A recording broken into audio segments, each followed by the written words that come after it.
5, 4, 3, 2, 1, 0. Ignition, liftoff. Simplify, aim high. Go Falcon, go Dragon.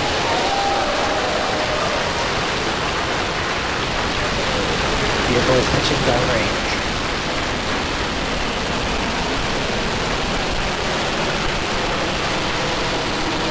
Stay with the roll.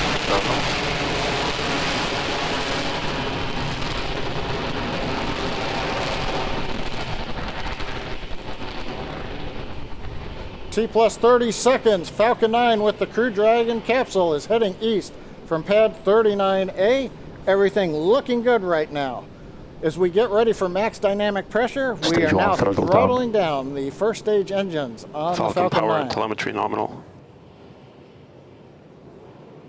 Everything continues to look good. We're approaching the period of maximum dynamic pressure. Vehicle is supersonic and passing through maximum dynamic pressure. You've heard we're supersonic. We're through max Q. We're getting ready now to throttle the engines back up on the first stage. Stage 1, throttle up. There's the call out. Okay, the major activity coming up in just over 10 seconds. Shutdown and Dragon escape from the Falcon 9.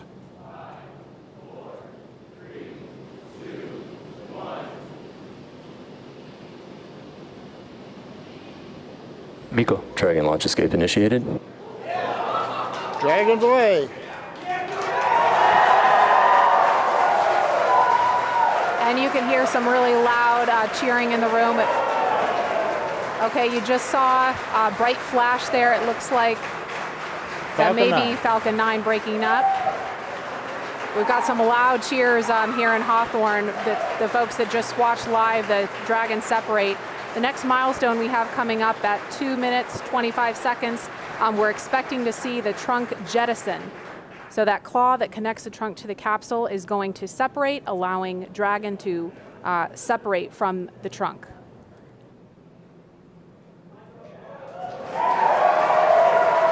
And there you just saw the trunk jettison. Again, some really loud cheers here in Hawthorne, California. This test is looking great so far. Nice view from the back of the Dragon capsule. We're also trying to see if we get the view there on the right-hand side from the aircraft that's orbiting the area. Now the Dragon control system is now going to be reorienting the capsule. We're at a high altitude where the aerodynamics are negligible. So we're going to use the small Draco thrusters on the Dragon capsule to reorient it. That gets it in a position with a heat shield down to re-enter the Earth's atmosphere, and then later to deploy the drogue parachutes. Now those drogue chutes, when we see those come out, those will come out before the main parachutes. Those drogue parachutes are what we use to begin to decelerate the Dragon capsule in preparation for splashdown. We understand we're getting into the drogue deploy envelope on the Dragon capsule. We expect that will happen when Dragon is at about 20,000 feet. And there they are. Drogue chutes are out. Again, some major cheering going on here as every stage of this test unfolds. Now we're going to be getting ready for the main chutes to deploy. Now main chutes will be coming up fairly quickly. There are 4 main parachutes. These are the newest Mark III parachutes. They're each 116 feet in diameter. We deploy them about 2 kilometers above sea level, 6,500 feet above the Atlantic Ocean. We're getting good views from the Dragon and the airplane, showing the 2 drogue chutes. Now we're just waiting for the main parachutes to be deployed very shortly. And we have the view from a different camera on Dragon showing the 4 main parachutes. Now they are deployed in a reefed condition. That means we're keeping them fairly shut to avoid shocks, and now we're slowly opening up the 4 parachutes. Great views coming off of the Dragon camera on the left, and we can also see the 4 parachutes from the airplane on the right. That is a really cool view. Nice view of the orange and white parachutes as they're opening up into the second position, and then going to fully open.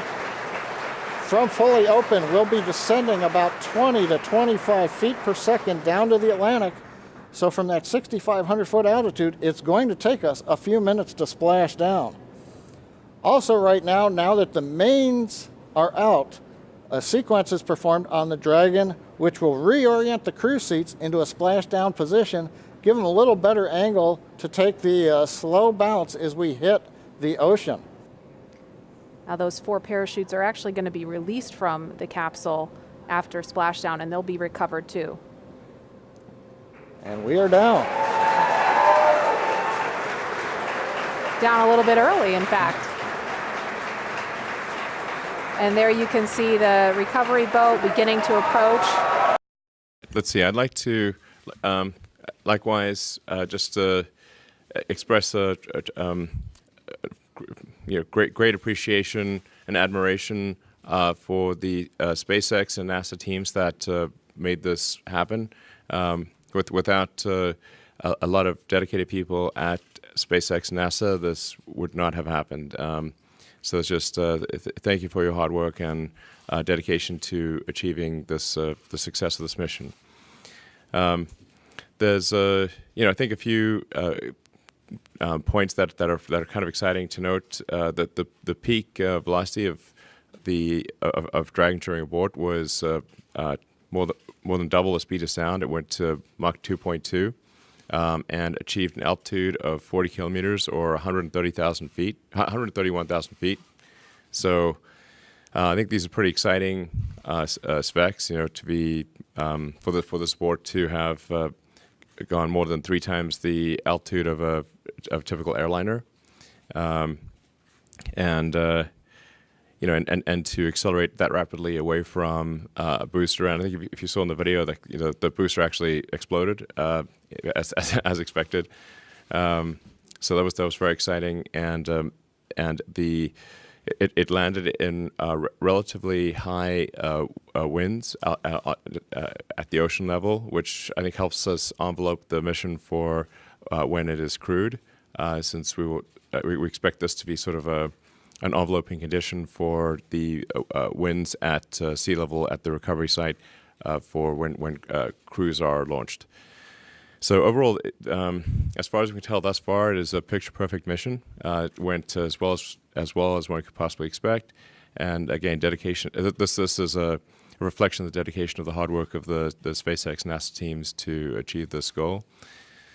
Obviously, I'm super fired up. This is great. It's really great, and we're looking forward to the next step. And I think we'll talk more about next steps in as we get further into comments.